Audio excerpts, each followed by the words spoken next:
So,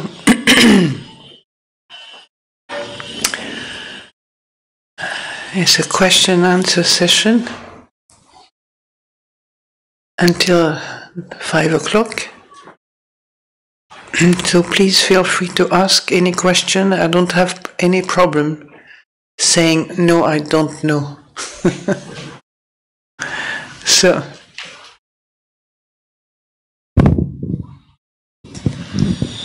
Ajahn, my first question is, in the walking meditation, there's a path which is defined. There's a path which is defined, the start point and the end point. Is there any particular reason for that? I haven't seen any kind of, any text by the Buddha on why we walk on straight line back and forth and back and forth. I have my own reasons sometimes, which it's a simple just exercise in walking as you meditate. You meditate on mind and body, and you just, the four postures are mentioned in the Buddhist teaching as a kind of base for meditation, formal practice. Yeah? You can meditate sitting, standing, lying down, and walking. Sitting, standing, lying down, and walking. And most people think meditation has to be happening in full lotus, or at least half lotus. And in the Buddhist teaching, it's reassuring. We can actually carry on our meditation in any posture.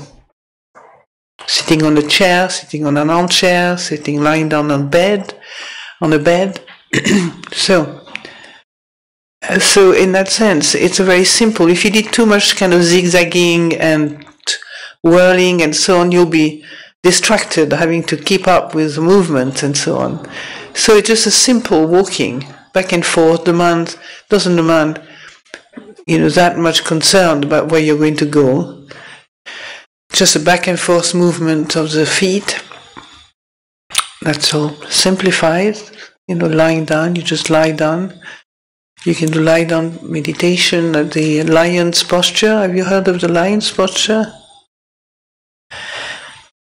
Buddha lying with this, yeah. So we are told that's the way. Well, history is written over thousands of years, so whether it was true in the time of the Buddha or not, we don't know, but that's what we're left with. So you have, he's rested like this, he slept in that posture, and he died in that posture, according to history.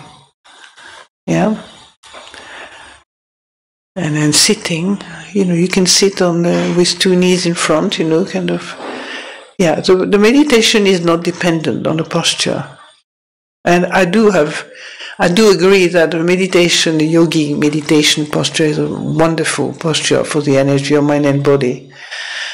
And I say this because for a number of years, for nearly 10 years, I couldn't, whereas before I was very supple and could sit in a good posture, in lotus or full lotus, and then suddenly I couldn't. And then so for a number of years I could not sit in a position I liked very much. I was attached to a bed because it's normal, you tend to be attached to good things, so you have to watch the good things.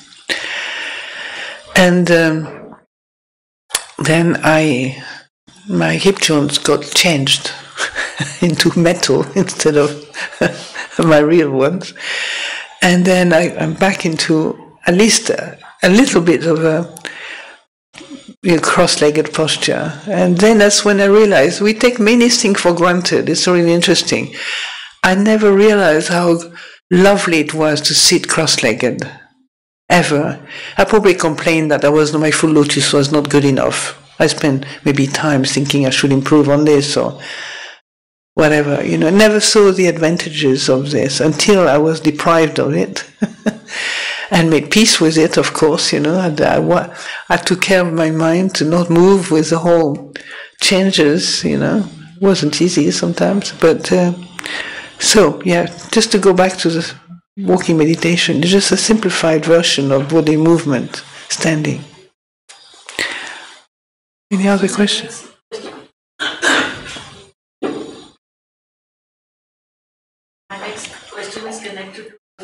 I can't hear you so well. I don't know if you... No, it's not on. Yeah. Okay. The next one is connected to the walking meditation. Mm-hmm. The mind gets distracted more while walking, with the eyes open and while walking. Are there any tips to keep it more steadfast while walking or doing any other kind? My favorite subject. Why do you want to do something in meditation and keep your mind steadfast? Do you have any problem with the mind thinking and looking at your 5 hindrances? Yeah, thinking too much? It's like the word says, it's a hindrance. I mean, something if you could avoid, better avoid it. Yes. I mean... Well, the joy is that as you meditate, nothing is really substantial, fortunately, not like the body, if you eat too much. And the thoughts, as you meditate, you realize are empty. They're only full because you put a lot of me inside. A lot of me and mine, and a lot of my personal stories, and a lot of things in each of our stories, each of our thoughts, each of our feelings are connected with a long past, of habits and connections and so on. So when a thought arises, it's like, weighs tons for some of us. Then little by little, as you look at the nature of thinking, you realize it's not as heavy as you think. It's only heavy because you believe in it. So what you do when you walk in meditation, the approach to meditation is that you don't worry about thinking anymore. Because you read that the mind that's enlightened is not thinking much. You don't worry about it. You let them come and go. And at some point, believe it or not, you realize your restlessness is what makes your thoughts, pop up all the time. Your restless body and mind can actually agitate the mind. One day I was on retreat. I was in anagārikā. I was in white with Ajahn Sumedho. I offered to cook on that retreat. And I was cooking, and of course I turned into a quite good cook. I was a good cook before ordained, but with the intensity of not being able to do what you want, then you get even a better cook. You've got lots of energy to be a better cook. And so I remember cooking, delighting cooking all sorts of things in the morning and offering it and so on. And then of course I spent my whole afternoon cooking recipes in my mind. And I started getting so irritated, like you. It's like, maybe not as irritated as I was. God, do I have to cook in the morning and cook in my mind all afternoon, and so boring, blah, blah, blah. That went on for 3 days.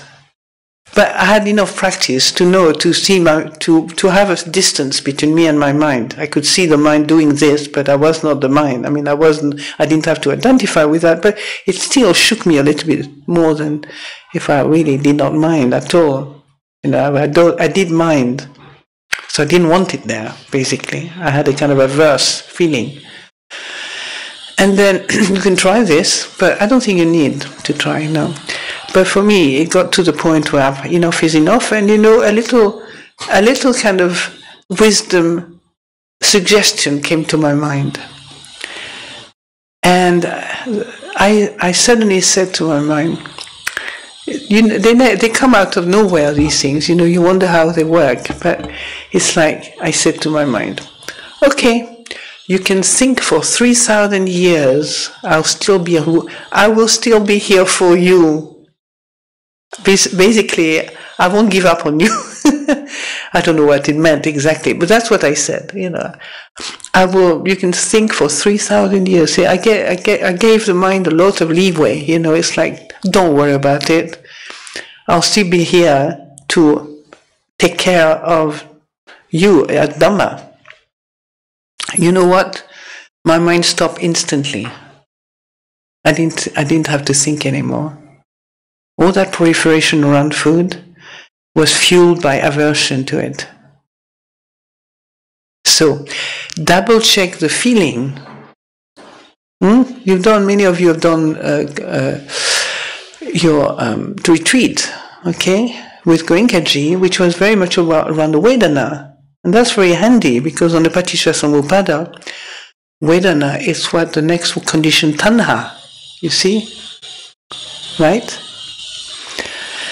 So if you look at the feeling behind all your thoughts, you will see the thoughts is not the problem. It's more like the feeling behind that.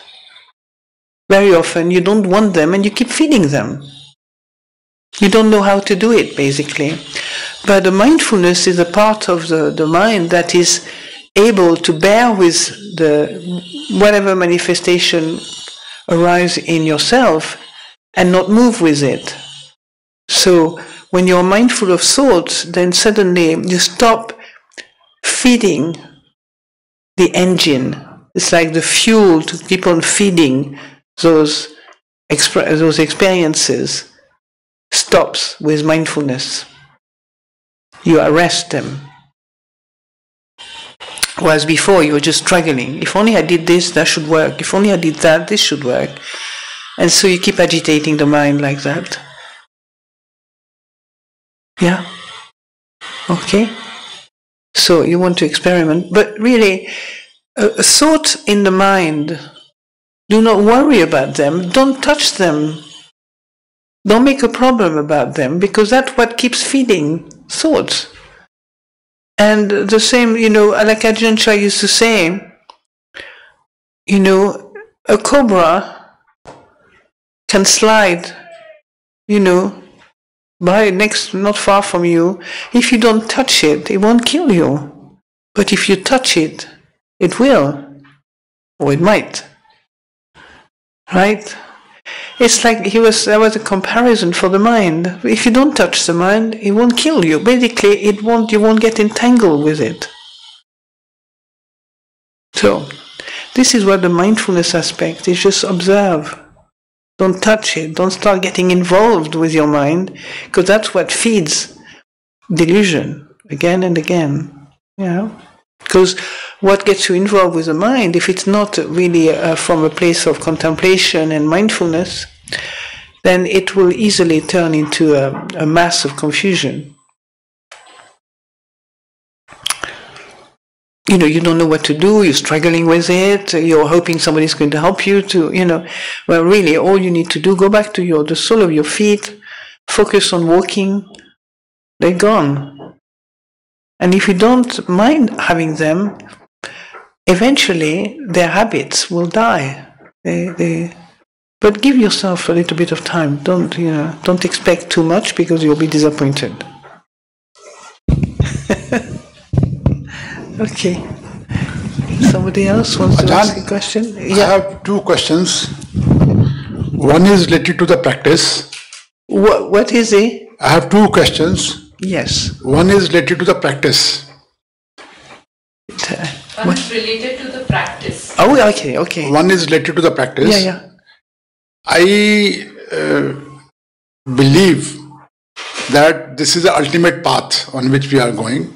What is the ultimate path? This the path on which we are going, and it will really bring us to the true reality of existence. Mm-hmm.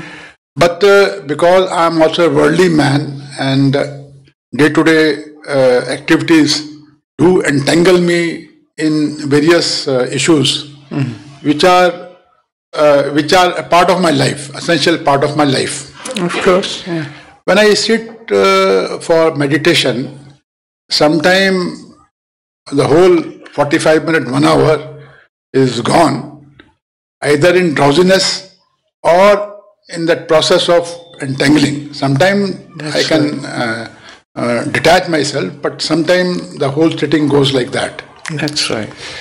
You have talked of autosuggestion, and I sometimes feel that if we give autosuggestion to ourselves, that this is the most important activity, focusing on ourselves, will it help in strengthening our process of detachment? Does your belief help? Autosuggestion help in freedom from entanglement. Focusing on the body or any feet or breath or sensation. This is the most important activity of my life. Well, you know, the practice, I mean, you realize that a retreat like this one, okay, it's like you're doing your, you know, your homework, basically. After that, you take your homework, you know, into your life. You know, at first, you just learn the trade, so to speak, you know, how to do it. And then Buddhism is not just about meditation.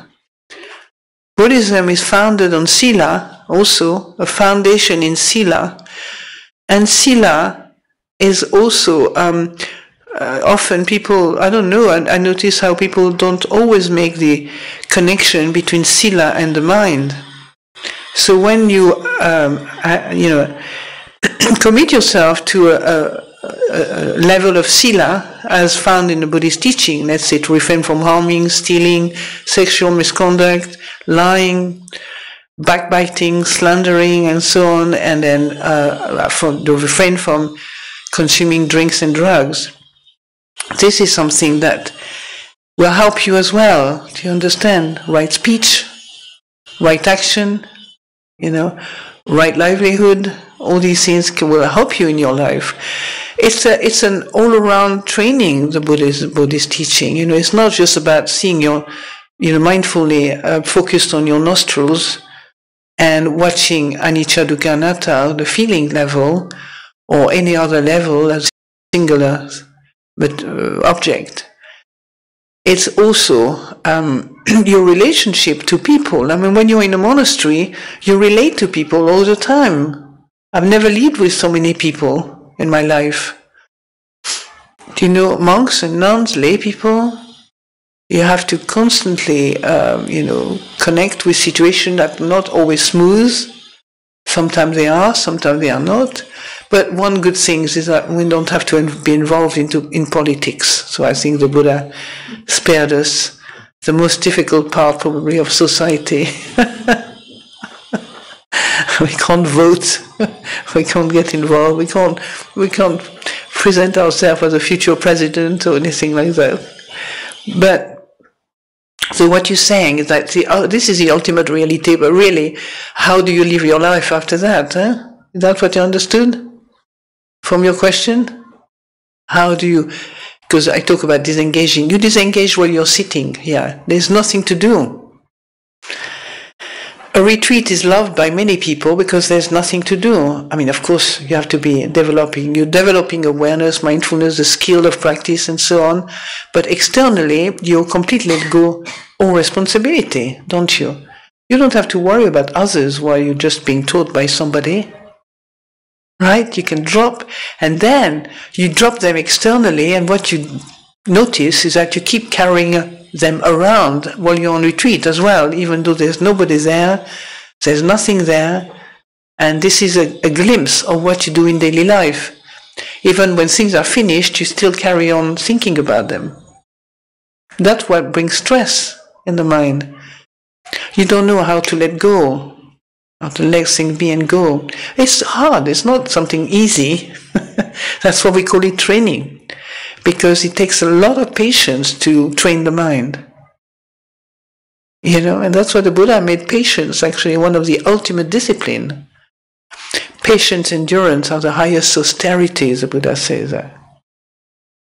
That's the first line of an Ovada, called the Ovada Patimokkha, which was the first training that the Buddha gave to a group of arahant, if I remember correctly. So they were not, you know, just 101 course, yes? They were liberated and still patience, endurance. That's why they became arahant as well, through the fact that they could be patient with their mind, they endure difficulties with a Dhamma in the heart. So it's different to endure difficulties when you make other people the cause of your problem, you blame other people, you blame situation.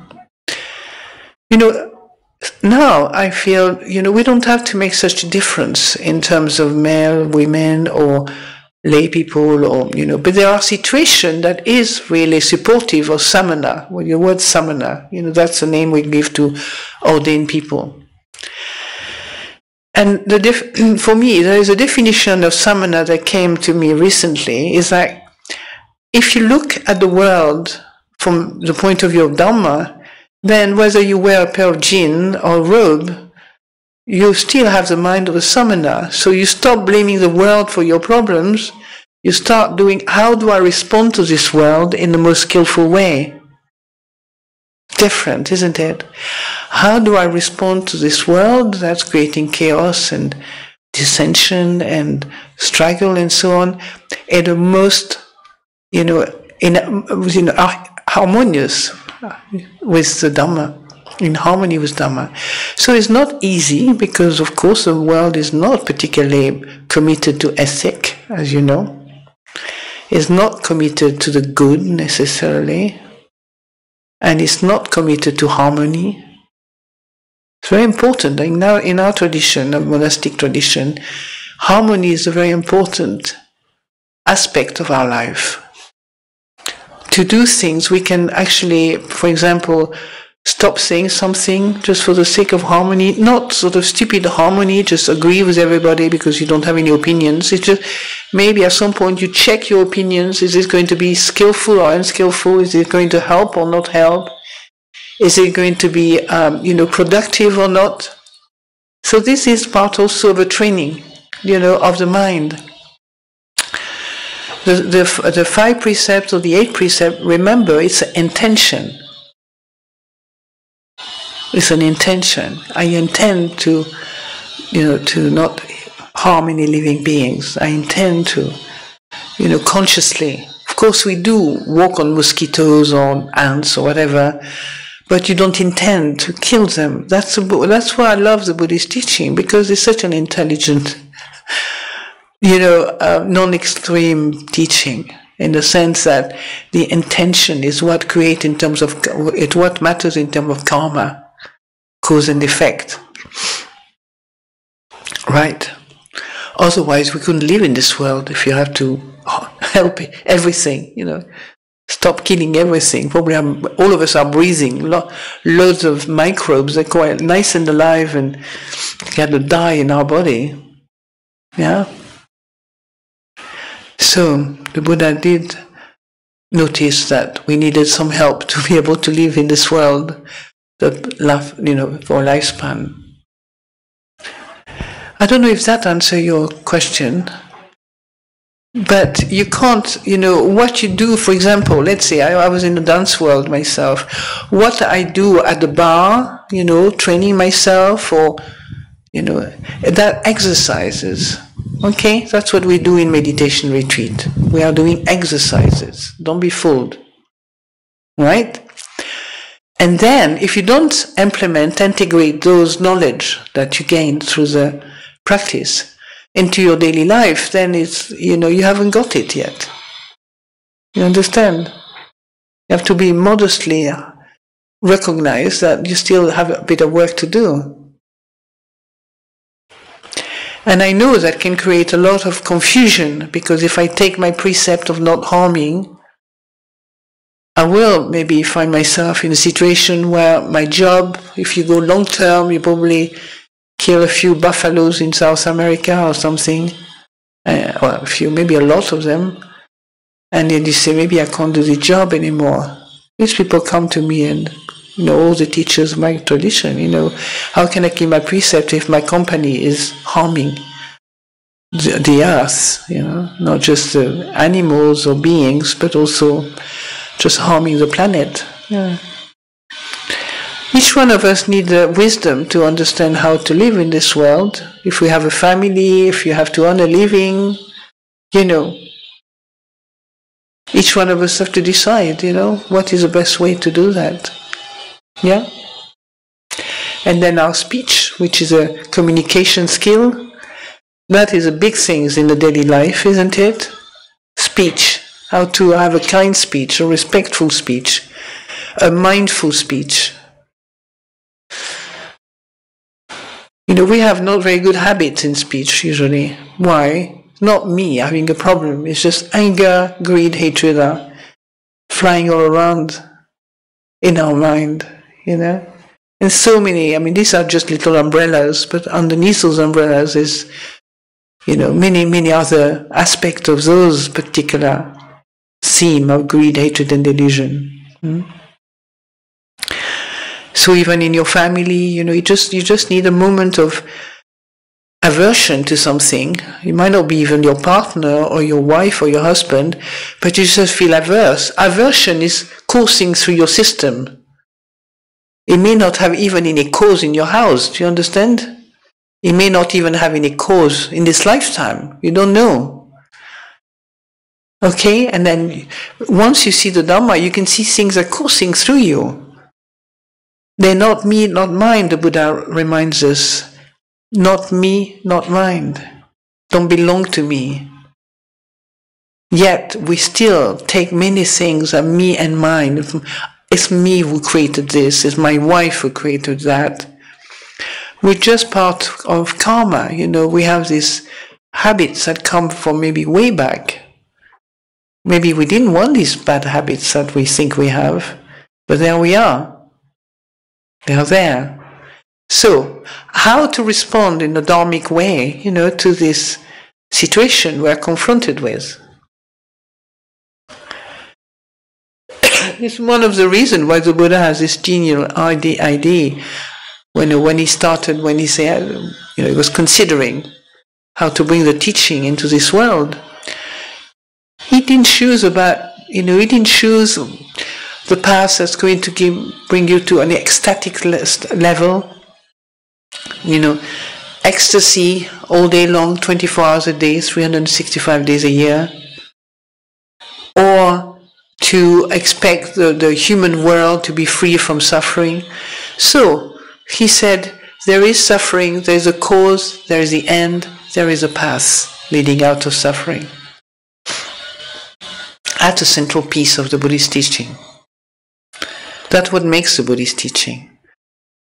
The divine realm can take care of itself. The Buddha addressed the world of humans, even though he was teaching devas and all kinds of different worlds, you know. But the teaching we have from the Buddha is very much this teaching that addresses the problem of human beings. And this world is made of suffering and happiness. Everybody wants to be happy, so you struggle with suffering. Okay?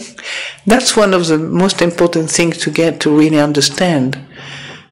That in the world there is this suffering. It's not my suffering, just suffering.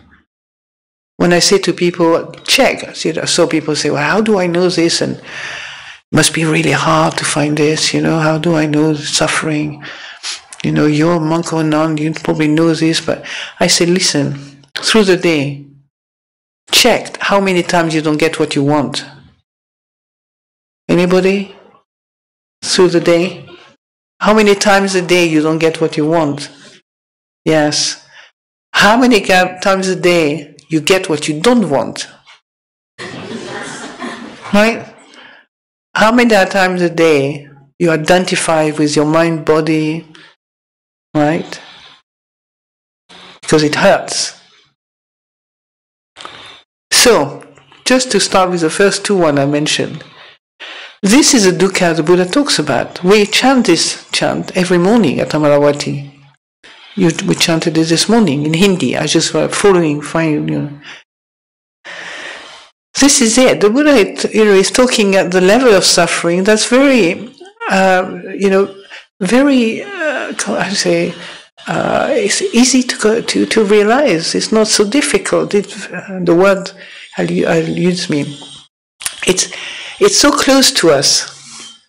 We know it so well that we don't even notice it. We just suffer, heedlessly, because we don't realize that it's part of nature. It's part of nature.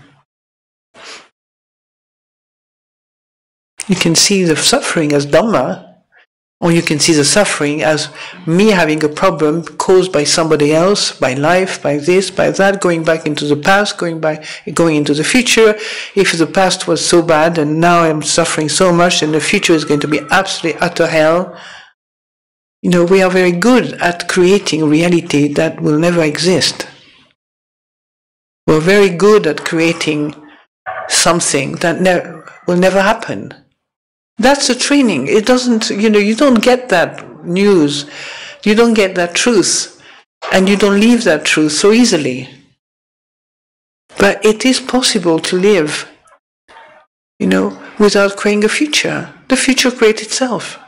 You can think about it. You don't have to be completely headless. You can think about it, you can contemplate it, but the training is that it probably will never happen the way I think. Not your project might never happen, but the way I think might never happen. Because what anticipates things is often another feeling. Fear. You want certainty out of fear. You want to know for sure what's going to happen out of fear. That's why the mind loses its creativity. You stop being somebody who's going to create out of new by being anticipating, being frightened. It's not going to happen. So you create more fear. You create things out of fear. Yeah? So, is that enough? Oh, okay. Another question?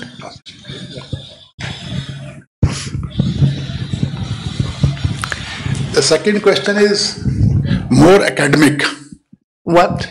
Second question is more academic, theoretical from my... Academic, theoretical question. Oh yes, I'm not an academic myself, but I can try. We are having a WhatsApp group here for our Sangha. We are having a WhatsApp group. We have a WhatsApp group for the people who are part of this. Oh yes, a WhatsApp. Sometime back, a video was circulated which was showing how an arhat is leaving this body. A short video was circulated. Okay. A short video was circulated on the group which showed how an arhat left his body. Who left the body? An arhat. Arhat. An arhat. Oh. So my question is, in this tradition, forest tradition, Yes. in last 20 years or so, how many arhats have been there? Yeah. And right now, how many arhats are there? I want to tell you something. This is a list of my concerns. Yes, I'm saying, that's why I'm saying it is more academic. It's more academic. I'm sorry about being disappointing maybe for you, but... No, it's okay, it's just academic, just theoretical. I have other things more important to do. Quite right, they are more important. And another unimportant question I will say. I didn't say unimportant, but... Yeah, but still the question is there. We had a great fortune of having Ajahn Sumedho here. Yes. We believe that he is an arhat. So, do you agree with our belief? You're on the wrong. You're not. You're on. You're on a treacherous path by thinking like this. Because one of the things that the Buddha encouraged again and again his disciples is never to believe anything. If you meet one and the one comes back, from beyond, you can ask them. But be careful, the word belief, Okay? I still remember, I hope I quote it well, not quoting, but remember it well. There's somewhere a sutta, I think, where the Buddha gives a teaching to a group of monks, and Sariputta is there, and he says, Sariputta, do you believe what I say? And Sariputta says, no, Lord.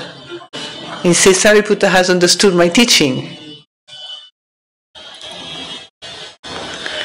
They are, I love the idea of people walking the path to the way of arahantship. But at that point, I think that's the least of their concern to find out what happened after. What's dead? Why would you bother about the death of the mind or the death of the greed, hatred, and delusion, the conditioned mind, I mean. Yeah? Okay.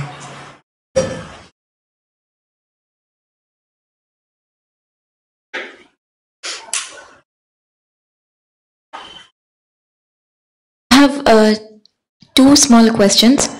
Number one, is meditation a means to an end, or it is an end in itself? If it is an end, then is the end helping to relate our mind to the expanse of our consciousness?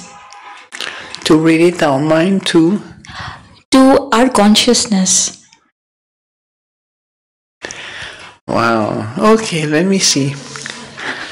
A goal to an end or an end to the goal. No, sorry. A means to an end or an end in itself. Yeah. This kind of question really are not helpful for your practice. You understand? Because it's neither one nor the other. Okay. You could say it's a mean. You have to be always very careful with goal in a goal-oriented society. Okay, because if that turns into a belief, it can be an obstacle in your mind. Do you understand? Yes. So it's, of course, the Buddha says the end of the path is liberation from greed, hatred, and delusion, known as nibbana. Yes? Yes. So in that sense, as you meditate, you learn the skill of meditation. You also learn the skill of letting go of suffering that you meet in daily life, and to see things as they are, which mean they are anicca, dukkha, anatta. Most of us can think these things very clearly. We can even impress people. We say everything is anicca, dukkha, anatta. But how many people actually live by those truths? How many people actually integrate those truths in their mind and body and the daily life? Different, isn't it? When consciousness has been trained to such a point where everything that goes across this consciousness in the mind, you could say, is not sticking anymore because it's been seen so clearly as anicca, dukkha, anatta. Most of us are kind of, it's kind of great along the way. So, yes, meditation is to help you to realize the end of greed, hatred, and delusion. Yes? Yes. And once you got to the point where you have a handle on how to let go of suffering of greed, hatred, and delusion, okay? Then of course, you live from you start living your life from a place that is much freer, and you come to the point where Ajahn Sumedho used to say, from his perspective, where you're very clear that consciousness knows itself, the conscious mind, you get to know it. It knows itself, it's your refuge. Okay? Make sense? Yes. Okay. Thank you. I have a second question. Okay. I am a beginner in meditation. Yes.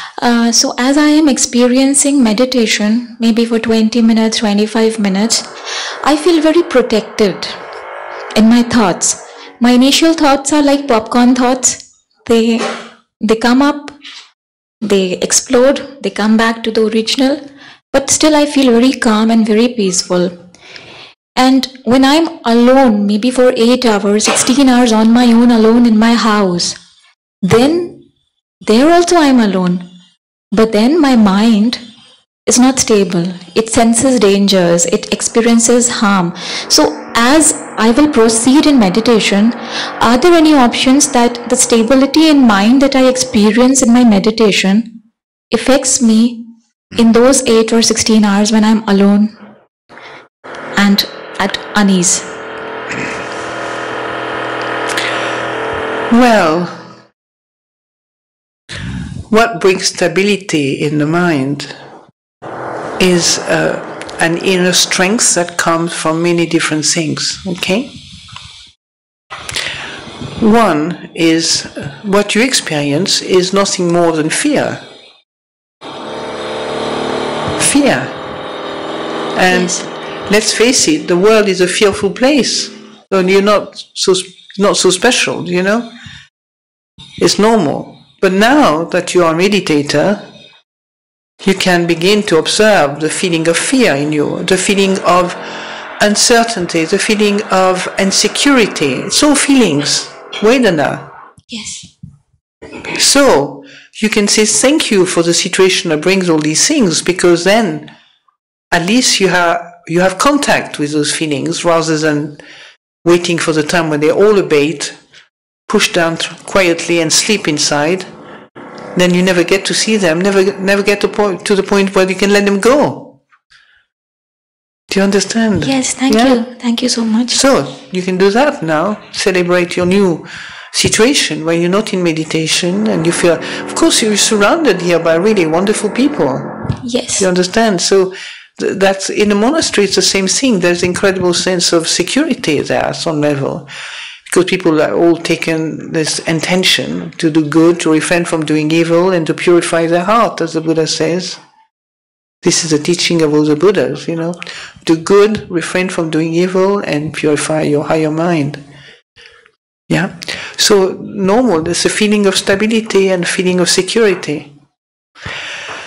When you go into the world, then you feel all these kind of weird things going on, especially women who are very highly sensitive to these things, you know. Very often, in the past, you see women ending up in psychiatric hospital because they're very, they kind of psychic ability to see, to feel deeply. I mean, psychic maybe not, but just at a level that's difficult even to talk about, you know. And you're made to think that you're crazy because you can't explain certain things, you know. Right? Because of this sensitivity that goes quite deeply in the women's world, you know. And so you can the Buddha really made it quite simple for us. And maybe sometimes we don't know what to do until it's pointed out to us. You know, and we don't know what to do until we see it ourselves. For example, well, maybe I talk about it another time, but well, I talk about it now. For example, you think, you know, when I speak about anger and so on, you know, many people don't think they are angry, including myself in my early years. We're not angry, we're just right. What's the problem? I'm not angry, I'm just right and you're wrong. That's your problem. I am not angry. Right? How many times does that happen? Then one day I came close to one of the members of a community, and I liked this person. I didn't dislike this person at all, you know, but I noticed that every time I came close to this person, I felt he or she, can be both, they irritated me. I had this irritation coming up. Not full anger, but irritated, you know. Annoyed. Judgmental. So, you know. So, I reflected afterwards. I said, what is it that when I meet that person, every time even though I like this person, I find that person very likable, very pleasant, there's something in that person that made me feel like I want to tell her or him what I think about them, you know, because it irritates me. And then I realized, what does that happen? It happened not so much because the person has anything to do with it, you know. It's just, I don't like the way they are. I don't like the way at some point, you know, when I'm close to them, the way maybe a feeling of condescendence or a feeling of arrogance, a feeling of, you know, arrogance and condescendence, a feeling of patronizing. And I can't stand that, I realize. But then there it is. Life has this as well. People like that. We can be like that without even noticing it. So that's when I realized, I felt, that's when I realized my anger suddenly became very clear. I'm angry with this person, actually, for whatever reason. There was no cause, immediate cause, because I felt I was right. And I couldn't tell this to this person. I was right. But it's neither being right or wrong, it's just this anger that turns into, it becomes something that the world can take, which is really unskillful. I am not angry, I'm right. And physically, energetically, I began to see that, the body energy was not peaceful. The body energy was not relaxed, it was tight and angry. That way, every time I came close to that person, I felt tight and, energetically tense. When I saw that, then everything disappeared. The other person is not my problem anymore. So I don't expect other people to not be angry with me so I can really be right all the time. If you can follow me. Very often we expect people to agree with us, don't we? Maybe not in India, I don't know, but yeah? Okay. Thank you, Ajahn. More question? Ajahn, I have a question. Oh, there's a gentleman here who's just picked up the microphone, so it's okay. I had two questions. Earlier you talked about the fact that how your mind went on cooking even after you'd left the kitchen. Yeah. Then you said that it was my aversion which was feeding those thoughts. Can you clarify aversion to what? Well, aversion to being a really good meditator. I had this idea that a good meditator should not be thinking too much. A little, but not obsessively thinking. So that aversion, because I was quite idealistic, and probably like many of us, quite perfectionist. And so it's kind of hidden away somewhere, you don't see these things. So that's what was happening. I should not be thinking so much because, let's face it, not thinking so much is quite peaceful as well. By then, I already knew that a mind that's not obsessed with thinking is really a nice place to be. So I wasn't experiencing this. Yeah, and there was a kind of aversion without even knowing it. But when the aversion went, I gave room for the aversion to go. My mind stopped. When I said this skillfulness I talked about, well, you can think for 3,000 years, never mind, the whole thing disappeared. I brought loving kindness instead. It's like a generosity, like you can think for a long, long time, never mind. The whole thing vanished. One more question. It's related to the point of internal violence that you referred to last night. Today when I got up, I was overwhelmed by a feeling of guilt and shame that even after so many years, I'm filled with aversion towards my own family. I wanted to ask you, how do I handle this guilt, this shame? Oh, it's so painful, isn't it? Well, you've seen already a big thing there, haven't you? Is it new that you're overwhelmed with guilt and shame? Is it just happened this morning? The overwhelming today morning was very bad. Yes, yeah. Well, you can feel. I like in the text of the Buddha. We don't. The sense like guilt is not something that works.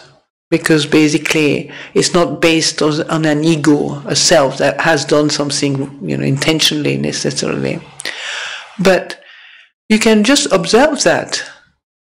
Maybe there is a good foundation for feeling the way you feel. Maybe there is also you creating something that does not exist as in a way you think. maybe you were not that bad, for one thing. Maybe you made it more into a big drama, right? So what you need is to cool down a bit with this, to just, to recognize you've seen this in yourself, which is not a bad thing, because you can maybe start dealing with your family in a more skillful way. You can even ask for forgiveness. That kind of thing we do regularly in our monasteries. And it's going to be very good for your heart, physically. What calls a heart, which has no, it will help you to feel much, much better by turning around and actually begin to bring skillfulness in your relationship with your family in whichever way you can. I mean, it's very hypothetical what you tell me, in the sense that I don't know what situation you're talking about, which member of the family, children, partner, wife, or parents, or grandparents, or both. Yeah. But just rejoice that you have this recognition, and that maybe this simple recognition will guide your mind towards looking carefully how skillful you are from now on with your family. How much maybe you need to work on your communication, skillful communication with them. Maybe being more generous with them, more kind. And that kindness, generosity, and skillfulness will really affect you in a good way. It will make you feel well inside yourself. So your mind will be happier. Yeah?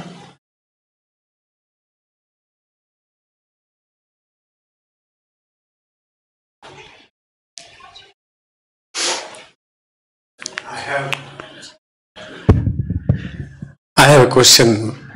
Just now we were talking about anger, right and wrong. Yes. Now, in a society when we live somewhere, we interact with people, and there are situations where we know that we are right, and the majority of the people with whom you are interacting are wrong. Now, in such a position, you want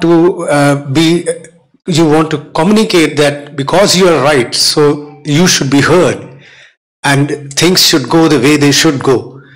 But if in the majoritarian world, it is the other way around. The 9 people out of 10, if they are talking something, that becomes true, and they go with that, then you feel very much hurt and you feel angry also. Now, in such a situation, as a meditator, skillful meditator, and trying to control my anger, and yet you have to pull on, and you know that they are wrong and you are right. What does one do about it?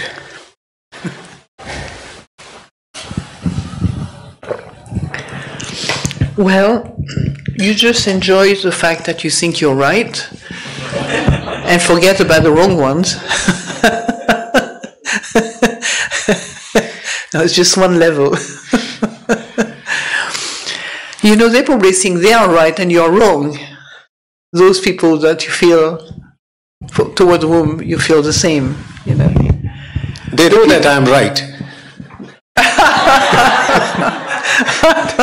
Why do you have a problem then? If they know you're right, then everybody's fine then. Okay? Everybody is fine. No, I want to stay with this gentleman. Yeah, everybody is fine. If everybody agrees with you, what's the problem? But I think what you're telling me is that they know that that they are lying. They're not telling the truth. Huh? So, there's limits of how much you can do in this world. But the Buddha says, basically, look after your mind. First and foremost, your mind is your life. Do you understand? It's not just a little brain up there. Your mind is what manifests all around you. Right? So that's really important. And, I have a story, a very sweet story, which is not from the Buddha. It's from Munindraji. Have you heard of Munindraji? I don't know if you follow the Buddha, but it's a sweet story.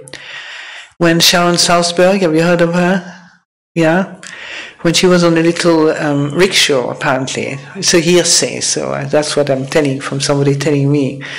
And somebody tried, she was on the way to the retreat to Monindraji, and somebody tried to pull her out.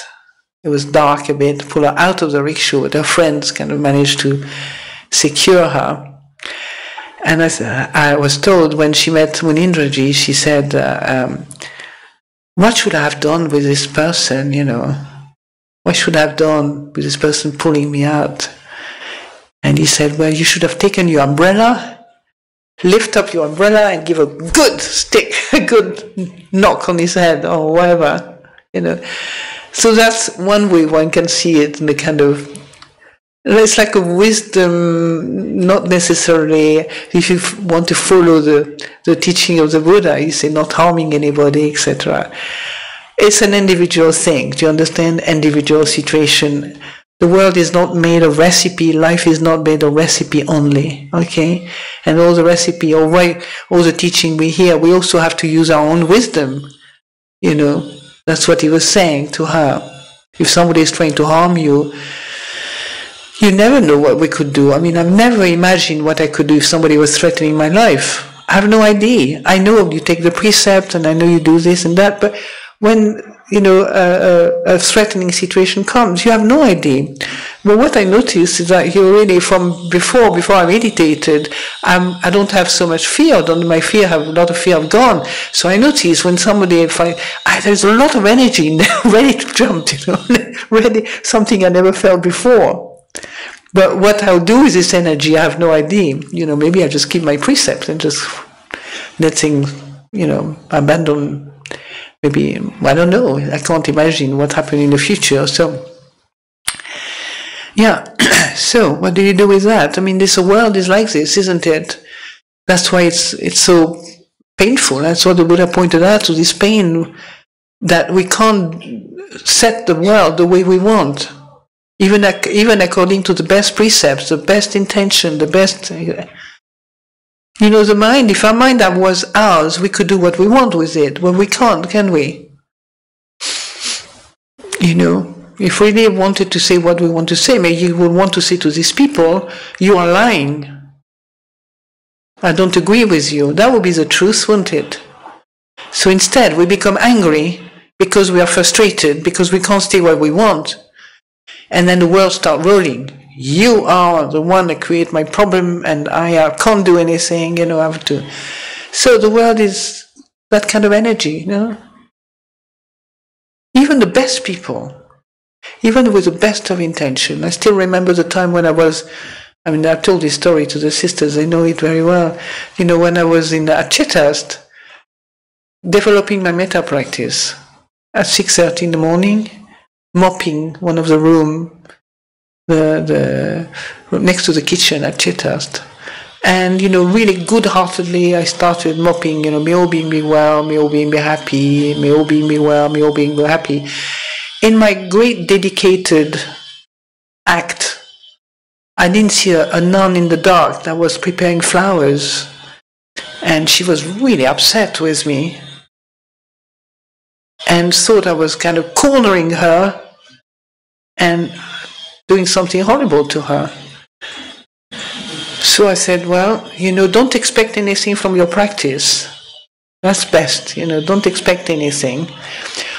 But recognize, Sundara, that maybe you should have been a bit more mindful around what you were mopping, rather than mopping the feet of the nuns at the same time without really noticing. You know, it's like mindfulness was not really good. So when you concentrate too much on something, you lose a bigger picture. Be careful. That's why we need a good balance between mindfulness, concentration, and effort and energy. You know, this happens. So many stories like this you won't believe. Or you expect things from people. You know.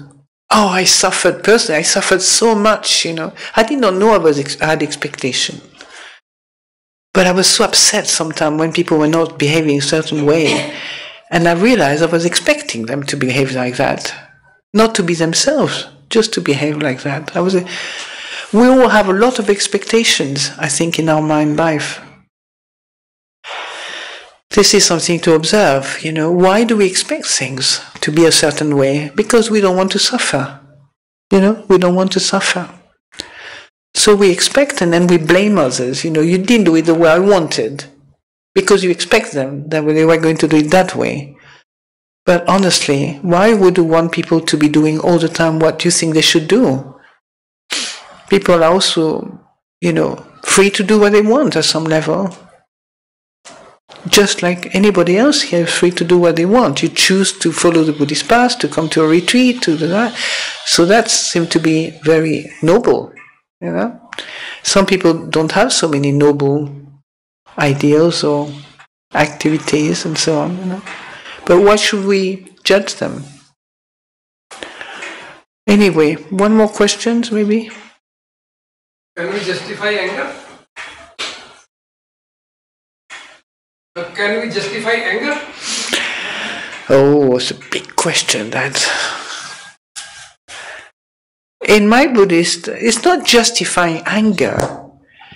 Anger arises naturally when you don't get what you want. A little aversion, a little irritation, a big anger, rage. I mean, it can go all to killing, you know. There's nothing to justify about anger. This is not an ideal anger. Anger, it's an energy, you know, that comes and courses through the world, right?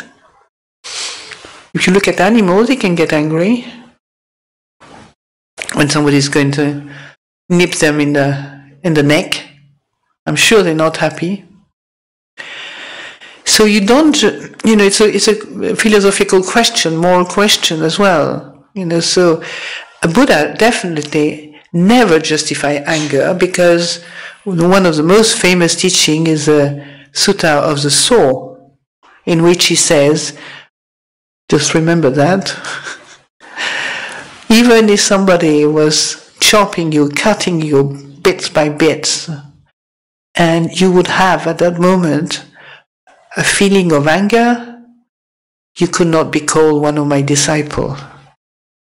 So obviously, it didn't justify anger in any possible way. But you know, this is what the world needs maybe to learn, that you can actually be powerfully active without anger.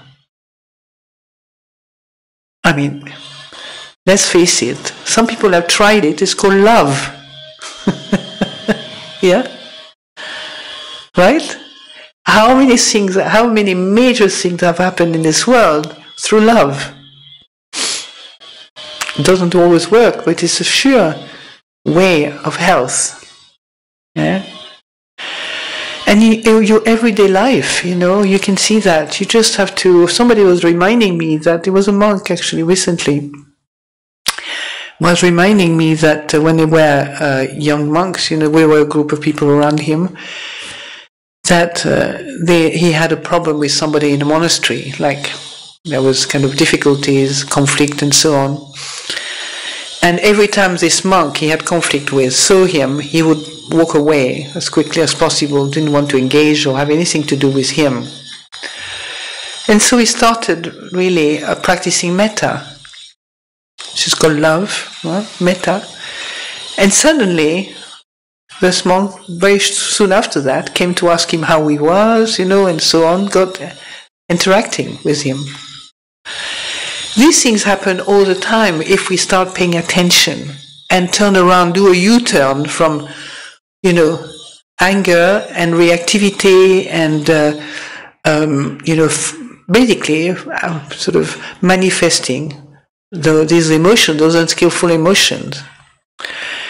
And instead of that, you go, you know, with the confidence, you know, if you are in a world which is, of course, a world of lies and a world of distrust and a world of, you know, of unskillfulness, you know, everywhere, you can, you know, Buddha says, just get out of this, you know, come and practice, you know, take the precepts. That's the first thing. You know, he didn't elaborate too much. You know, he just said, take the 5 precepts. And you know, the precepts. You might hear me saying that tonight again, but it's one of the most beautiful, one of my favorite sutta about the precepts, you know, because I'm also interested myself in, you know, just understanding how this works, you know. And one of the things I find most helpful is the teaching of on the 5 precepts called the 5 gifts. Some of you know this sutta, right? Because for me, for a long time, I teach the precepts as an extension of the mind, not just a ritual that you do and then you forget about it afterwards. It's actually your mind acting at that moment, and you nourishing your mind with 5 intentions, that of harmlessness, 5 intentions that brings you a happier world, you know. Maybe not immediately, but eventually. And these 5 gifts, I thought, gosh, the Buddha is an extraordinary psychologist and amazing. I'm always amazed by the wisdom of the Buddha, you know. It's so spot on all the time. And it's the kind of thing we need to hear as well, ourselves. He says, when you take, it's repeated for each precept, okay? So he says, when you refrain from harming, like when you take the first precept, refraining from harming, and then the second, and then the third, you offer a gift of harmlessness, of freedom from fear and enmity, okay, to the world, to people. And in return, you partake of that gift. You're not just left alone and abandoned. It's, why am I practicing for all this? You know, nothing, you know, matters anyway. You know, I'm depressed, and nothing will ever happen in my life. You know, the aspect of confidence doesn't come by chance. The aspect of confidence comes from experience. Do you understand? Don't wait for confidence to dawn on you like a big flash. The confidence comes from experience, repeated experience, that things cause and effect, it works. And then you get very confident when something works, you don't have any doubt about it.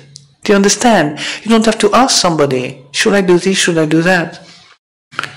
Because you know yourself, you've seen, like, you know, a gardener, once he's done the garden for a while, he knows how to garden, how to plant, the season, the moon, all that.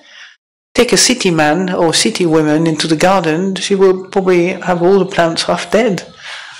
Because she was trying to read the book so well, but she didn't have the, you know, I mean, now we have good books, let's face it, you know, to help us. We have all the literature we need to help ourselves without going on a course of gardening or something like that. But now also we have access to so many meditation practice and courses and online. The trouble is when you have so many things online, you just want to, and then you come to the retreat and say hundreds of questions, you know, when we do this, you know, can we do that? And when we do like this, you know, is that going to work? Or is that, shall I do the breath? Shall I do the sound of silence? Shall I do Namyo Renge Kyo? Shall I do this? Japanese, you know, Namyo Renge Kyo, yeah? Which one is best? Anyway, I stick with Theravada Buddhism personally. And then you can see, you know, how these things work little by little. You get a sense that you're doing an amazing work by developing the mind, developing the heart on the Buddhist path. It's a very, very practical, down-to-earth way of transforming your life. Yeah? So it's neither justify nor not justify your anger, okay? You know, there is no kind of judgment on anger either. One day you may be really angry. You don't have to justify it, do you understand? Your reaction was anger, that's all. Don't find a philosophy book to say anger is actually, you know, there's many, many spiritual teachings that will say that anger is justified, or philosophical teachings. But see it for yourself. What is the result of anger? Does it work? For me, it doesn't work. It's never worked. Even I believed it worked for a long, long, long, long time. I don't mean I'm free from anger, don't get me wrong. I'm not free from anger, but I know it's completely redundant means of dealing with life. It's just my reaction. I can have a reaction to anger, maybe, but it's not something I will ever use to make a life more workable. Do you understand? It doesn't work. The result is disastrous. And you end up with a lot of enemies and a lot of people mistrusting you at some point. The people who trust people who are angry, don't trust them. Then, in a professional world, but you will have a reaction of anger. You understand? You don't need to justify or not justify. That's the difference. You just had a reaction of anger. That's all. You can experiment next time in a different way. See whether that way of acting doesn't bring anger, brings something more skillful. Maybe you open a situation. You make a situation that made you angry workable. That's the joy of being human. You can improve on things, but don't improve on things through the kilesa. You can improve on things through wisdom, which is not about kilesa. Yeah? And wisdom is a part that, you're not just pinky, sweetie, lovey, thinking the world is wonderful and that should be wonderful and everybody is happy and so and so. You don't have to do this. So wisdom is a part of you that comes and say, we don't do that. Or, it's like a force in you that can rebalance things, but you have to be careful. It just comes if you need it. But it takes confidence especially when you're on the path committed to the good. You don't want to use the wisdom or Ajahn Sundara. In the Tibetan tradition, they have the sword, the image of the sword as the wisdom sword, the vajiro. Yeah, but don't use it as an ideal, because you could cut quite a few heads on the way, metaphorically speaking. Okay, we can stop on that, yeah.